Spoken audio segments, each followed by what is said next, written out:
Calcium சத்து குறைபாடு 1, மூட்டினுடைய உராய்வு அதிகமாக இருக்கிறது 2, 3வது நம்ம மூட்டில் இருக்கக்கூடிய அந்த பசைத்தன்மை குறையிறது.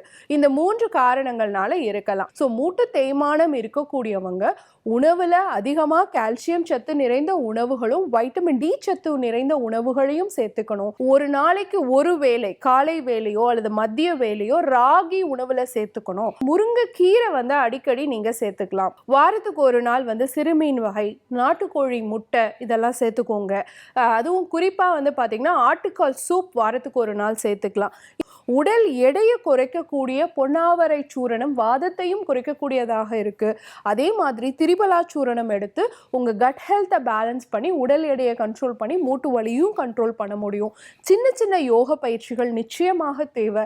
சின்ன சின்ன எக்ஸசைசஸ் தியான பயிற்சிகளுமே பார்த்தீங்க அப்படின்னா மனசையும் உடலையும் ஆரோக்கியமாக வச்சுக்கிட்டு உங்கள் ஜாயிண்ட் ஆரோக்கியமாக தேய்மானம் இல்லாமல் பாதுகாத்துக்கிறதுக்கு சப்போர்ட்டிவாக இருக்கும்.